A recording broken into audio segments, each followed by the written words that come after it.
1885년 4월 달에 우리 조선 땅에 선교사 알렌이라는 사람이 최초의 근대식 병원을 설립합니다. 그 병원의 이름이 뭘까요?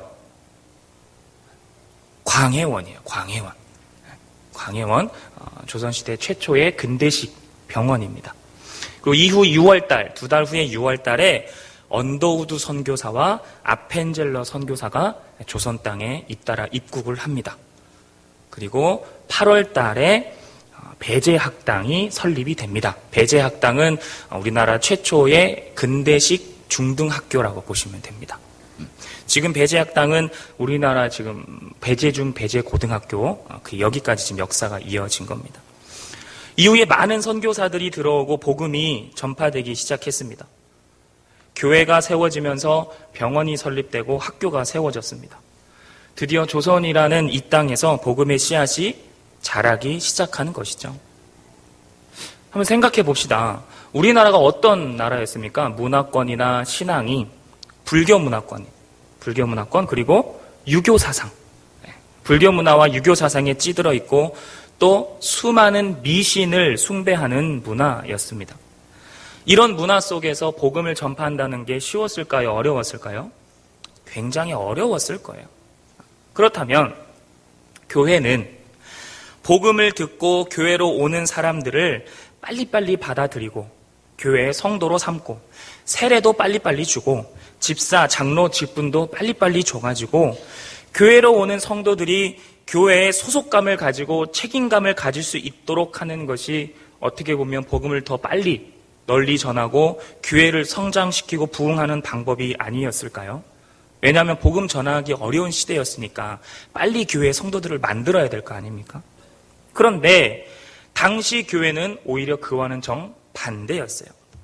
집사 장로의 직분을 받는 것은 물론 세례를 받을 때도 조건이 굉장히 까다로웠어요.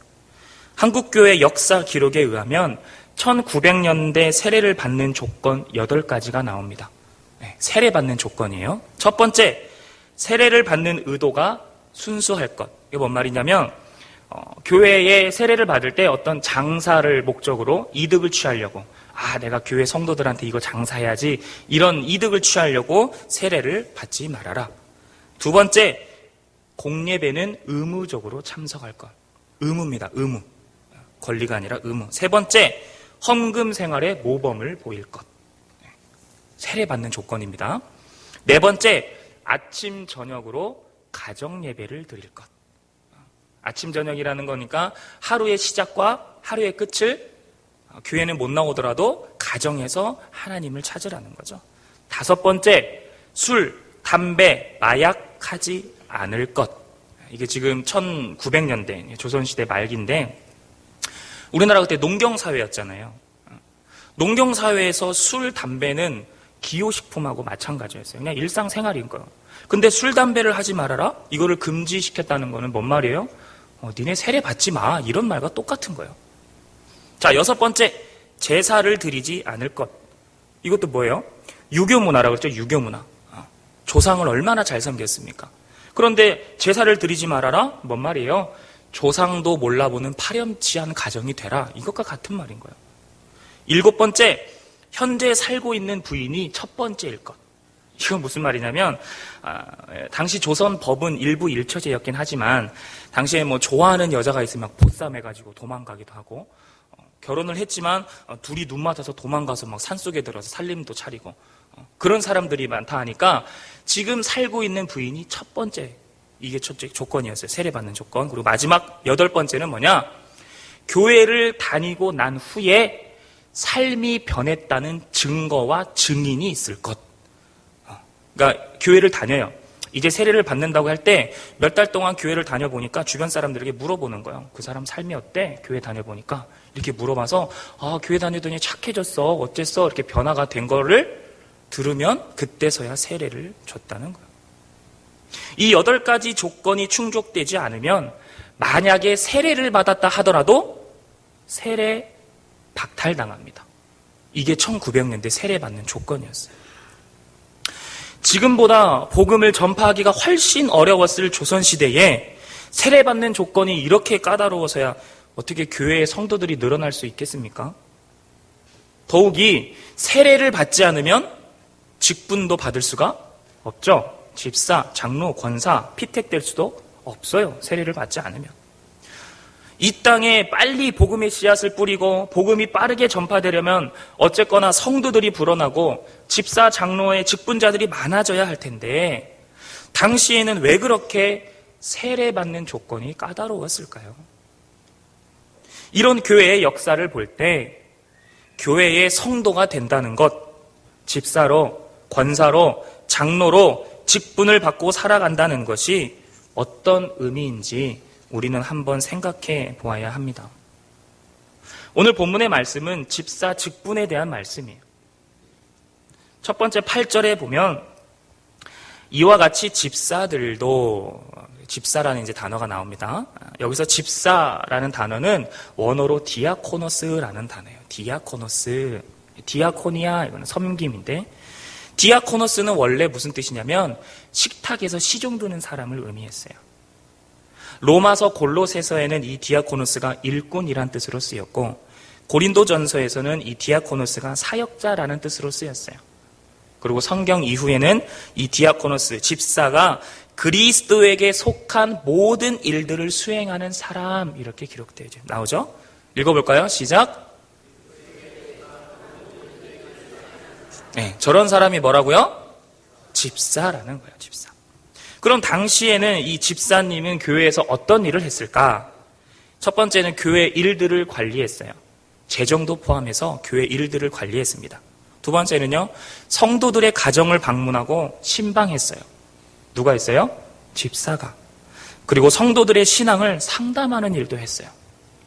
그리고 구제하는 일에 앞장섰어요. 이게 디모데전서 당시에 있었던 집사들이 하는 교회 역할입니다. 자, 이런 일들을 해야 하는 이 집사의 자격에 대해서 오늘 본문은 뭐라고 기록하고 있는가? 첫 번째, 뭡니까? 정중할 것. 첫 번째는 정중할 것. 원어를 보면 존경을 받을 만할 것, 이렇게 기록되어 있어요. 사람들에게 존경을 받을 만한 말과 행동을 하는 사람이에요. 누가 봐도 본받을 만한 게 있는 사람, 모든 사람에게 존경을 받게끔 살아가는 사람이 집사가 될 자격이 있다라는, 이게 첫 번째 자격 조건입니다. 자, 두 번째 볼까요? 두 번째는요, 일구이연하지 말 것. 이것도 원어를 보면 동일한 사실, 똑같은 사실에 대해서 두 가지로 이야기하지 않는다, 이렇게 기록되어 있어요. 뭔 말입니까? 어떤 한 가지 사실에 대해서 이 사람한테는 이렇게 얘기하고 저 사람한테는 저렇게 이야기하지 않아야 된다라는 거예요. 다시 말해서 두 사람 사이에서 교묘하게 내 이득을 따져가면서 처신하지 말라는 겁니다. 이 사람은 이렇게 생각해? 그럼 난 이렇게 얘기해야지. 저 사람은 저렇게 생각해? 그럼 난 저렇게 얘기해야지. 여기 가서 편들고 저기 가서 편드는 거 하지 말라는 거예요. 세 번째, 시작. 술에 인 박히지 말 것. 인박하다는 게 아니라 인 박히지 말 것입니다. 원어로 보면 뭔 말이냐면 술에 관심을 가지지 말아라. 술 얘기 나오면 이제 눈이 동글동글해집니다. 자, 과연 이 술 문제, 교회에서 가장 어려운 술 문제를 좀 다루겠습니다. 술에 관심을 가지지 말아라. 이 말은 뭔 말이냐면 술에 열중하지 말아라. 술에 빠지지 말아라. 술을 즐기지 말아라. 이렇게 기록되어 있습니다. 솔직하게 따지고 보면 술을 마시지 말아라, 이 말은 아니에요. 그죠? 술에 빠지지 마, 술을 관심 가지지 마, 이렇게. 그렇다고 술을 마셔도 된다는 말은 아닙니다. 해석해 드릴게요. 자, 나는 술을 마시지만 관심은 없어. 괜찮아. 나는 술을 마시지만 술에 열중하거나 술에 빠져 살지는 않아. 괜찮아. 나는 술을 마시지만 즐겨 마시지는 않아. 괜찮아. 혹시 이렇게 생각하고 계시다면 큰 착각입니다. 자, 관심의 반대말은 뭐예요? 무관심이죠. 관심이 있으면 쳐다보고 먼저 다가가고 생각하게 돼요. 관심 없는 사람한테 내가 먼저 다가갈 수 있어요? 근데 무관심하면요, 쳐다도 안 봐요. 행여 쳐다본다 할지라도 관심 자체가 없기 때문에 쳐다만 볼 뿐 만지지도 않아요. 생각하지도 않아요. 다가가지도 않습니다. 이게 무관심이에요. 그래서 사랑의 반대말은 무관심이란 말도 있잖아요. 제일 무서운 거. 술에 무관심해라. 이 말은 뭔 말이에요? 술을 생각하지 말라는 거야. 술에게 먼저 다가가지 말라는 거야. 그러면 술병이 다리가 달려서 나에게 먼저 다가올까요?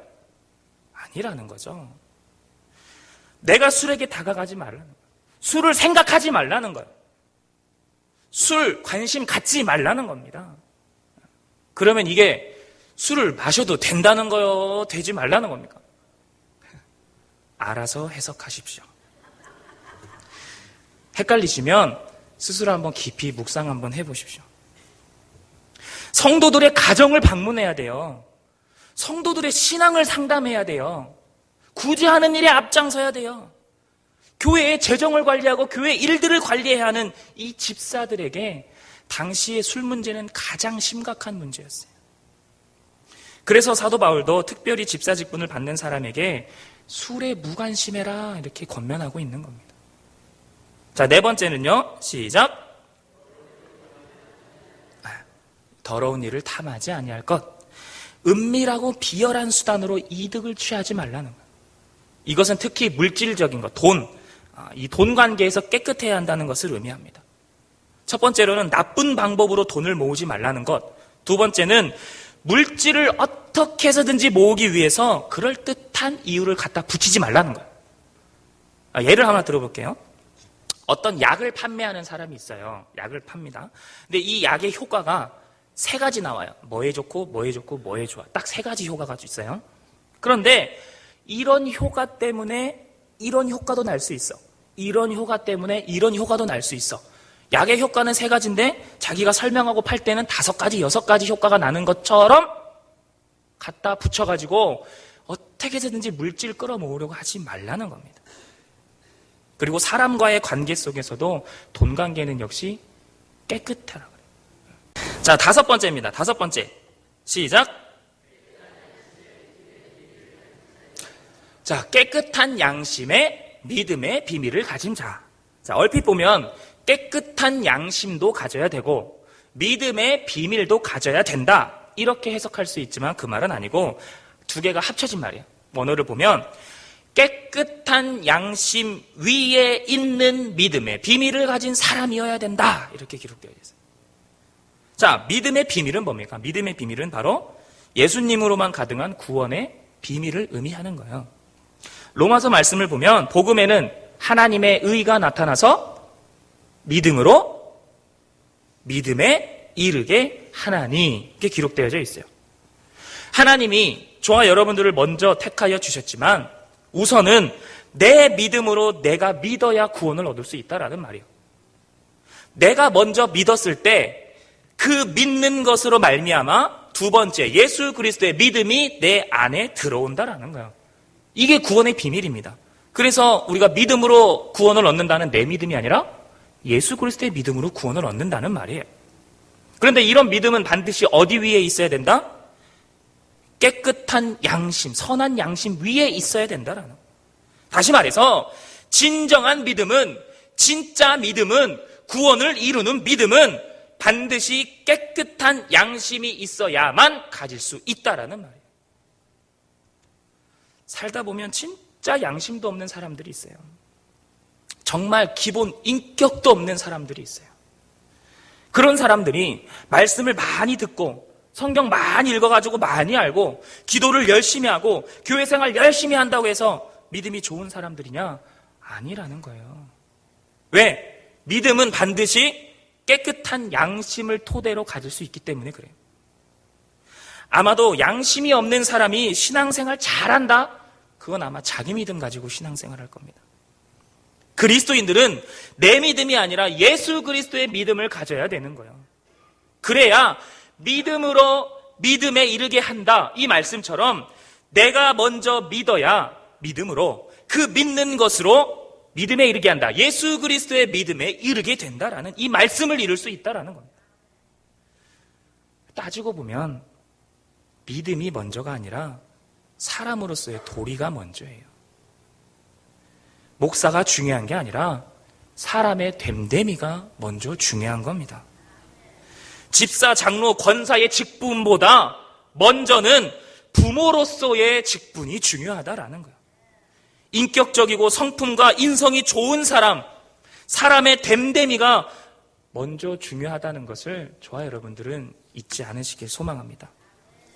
자, 집사의 자격 5가지 뭐였습니까? 첫 번째, 정중할 것. 두 번째, 일구연하지 않을 것. 세 번째, 네 번째, 다섯 번째. 이런 자격을 가진 사람들에게 집사의 직분을 줬어요, 당시. 자, 10절 보면 이런 사람들을 그러면 어떻게 하느냐? 먼저 시험하여 보고 이후에 집사의 직분을 맡게 하겠다. 자, 여기서 먼저 시험한다라는 말은 막 감독자처럼 감시한다는 말은 아니에요. 집사의 직분을 주기 위해서 그 사람의 성품, 인격이 다른 사람들로부터 인정받을 만한가를 본다는 말이지 막 감독자처럼 주시하고 감시한다라는 말은 아닙니다. 하나님의 자녀로서의 삶보다 먼저 되는 삶은 깨끗한 양심을 가지고 좋은 인품과 좋은 성품을 가져야 된다는 것을 사도 바울이 다시 한번 권면하고 있는 거예요. 오늘 성경 본문에서 집사의 자격에 대해서 살펴봤습니다. 오늘 제 삼남선교회 헌신 예배를 주관하고 계신 우리 삼남선교회 집사님들, 그리고 여기 앉아 계신 여러 집사님, 권사님, 장로님들, 말씀을 들어보니까 마음이 평안하십니까? 아니면 오늘은 집사의 자격이니까 나는 권사야, 나는 장로야, 오늘 말씀은 나에게 하는 게 아니네? 이렇게 생각하고 계십니까? 오늘 본문 앞에 보면 장로의 자격은 더 많이 기록되어 있어요. 집사의 자격이 이 정도인데 하물며 권사 장로의 자격은 어련하겠습니까? 그러니까 나에게 주시는 말씀이 아니다 이렇게 생각하시면 안 돼요. 집사님들뿐만 아니라 오늘날 교회를 다니는 모든 성도님들, 하나님의 자녀인 저와 여러분들에게 과연 이런 자격이 있는지를 우리는 늘 고민하면서 살아봐야 된다는 거예요. 솔직히 오늘 들은 말씀을 듣고 기억하고 묵상하면서 잘 지킬 자신이 없다 하시는 분들도 계실 거예요. 저도 늘 말씀을 읽고 준비하고 묵상하지만 과연 내가 이것처럼 완전하게 살 수 있을까? 늘 고민해요. 결단하고 다짐하며 그래 내가 그렇게 살아보자 하지만 인간인지라 작심삼일에 무너져요. 시간이 흘러가면 또다시 내 안에 내성이 생겨서 반복되는 일상생활을 살아가게 됩니다. 그래도 낙심하지 마십시오. 좌절하지 마십시오. 역시 나는 안 되라고 생각하지 마십시오. 자기 자신을 정죄하지 마십시오. 왜냐하면 13절 한번 읽어보겠습니다. 13절. 오늘 본문은 아니지만 13절 시작. 집사의 직분을 잘한 자들은 아름다운 지위와 그리스도 예수 안에 있는 믿음의 큰 담력을 얻느니라. 자, 이걸 문자 그대로 읽으면 집사의 직분을 잘한 자들, 그러니까 집사의 자격을 얻어서 집사의 직분을 받았어요. 그래서 그 집사의 자격대로 집사의 직분을 잘 감당하면 그때 비로소 아름다운 지위를 얻을 수 있다. 그렇게 했을 때 믿음의 큰 담력을 얻을 수 있다. 이렇게 읽어질 수 있죠. 근데 그런 뜻이 아닙니다. 실제로 집사로서의 5가지 조건을 다 만족하느냐 안 하느냐는 둘째 문제인 거예요. 하나님이 이스라엘 백성들에게 율법을 주실 때 그 율법을 다 지킬 수 있는 걸 아시고 주셨을까요? 못 지킵니다. 죽었다 깨어나도 못 지켜요.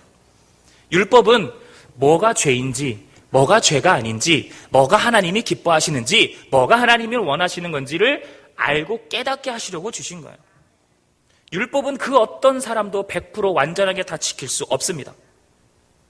그럼 중요한 건 뭐예요? 율법을 주신 이유와 목적을 깨닫는 거예요. 하나님의 마음과 뜻을 잘 헤아리고 지킬 수는 없지만 지켜보라고 아둥바둥 발버둥 치는 그 마음과 삶 자체를 하나님은 기쁘게 보신다라는 겁니다. 이게 중요한 거예요. 마찬가지입니다. 집사의 자격 5가지에 대해서 들었지만 이것을 완벽하게 지킬 수 있는 사람은 없어요. 더욱이 지킨 자 하더라도 평생 동안 단 한 번도 실수하지 않고 넘어지지 않고 지키는 사람은 없어요. 중요한 것은 뭐냐? 하나님의 말씀을 내가 기억하고 묵상하면서 그렇게 살아가려고 발버둥 치느냐? 아니면 넘어지고 좌절했을 때 나는 역시 안 돼. 내가 무슨 집사야 하면서 낭망하고 정죄하고 있느냐. 하나님의 말씀대로 살아가려고 노력하는 그 진실된 마음을 하나님은 보신다라는 거예요. 그 마음이 중요한 거 아닙니까? 결단하고 노력하지만 자꾸 넘어지고 잘 안 될 때마다 정죄하는 것이 아니라 하나님 안 돼요. 도와주세요. 하나님을 더욱더 간절하게 찾고 주님께 더욱더 간구하고 넘어지면 넘어질수록 하나님을 더 안 놓으려고 붙잡는 그 진실된 마음과 신앙을 하나님은 더 원하신다라는 겁니다. 13절에서 말하는 집사의 직분을 잘한 자들은 그렇게 해석돼야 돼요. 이미 집사 직분 받아서 잘한 사람이 받는 게 아니라 그렇게 살아가려고 발버둥 치는 사람들. 내가 잘 지키려고 노력은 하지만 잘 안 되고 또 실수하고 넘어지지만 그래도 주님 손 놓지 않으려고 발버둥 쳤을 때, 그랬을 때 하나님은 뭐 하시냐? 가만히 기다리고 계시냐? 아니죠. 그렇게 발버둥 치고 주님 손 놓지 않으려고 붙잡을 때 하나님은 뭐 하시냐? 그때 예수 안에 있는 큰 믿음의 담력을 주신다라는 거예요. 그때 주신다라는 거예요. 이미 잘하고 있기 때문에 주시는 게 아니라 잘하려고 노력하는 순간 주신다라는 거예요. 그러니까 할 수 있는 겁니다. 그러니까 두려워하지 않을 수 있는 겁니다. 그러니까 넘어져도 일어날 수 있는 겁니다. 믿는 자에게 능치 못함이 없으리라 말씀하시는 겁니다. 그래서 갈라디아 2장 20절에서 뭐라고 말씀하십니까? 이제는 내가 사는 것이 아니요 내 안에 누가 산다? 예수 그리스도가 산다라는 이 말씀처럼 나는 죽고 예수 그리스도로 살아가는 진짜 집사님, 장로님, 권사님, 진짜 성도가 되시기를 간절히 소망합니다. 이 자리에 모인 우리 모두 믿음의 큰 담력을 얻어서 살아가는 하나님이 기뻐하시는 성도들이 되기를 간절히 소망합니다. 기도하시겠습니다.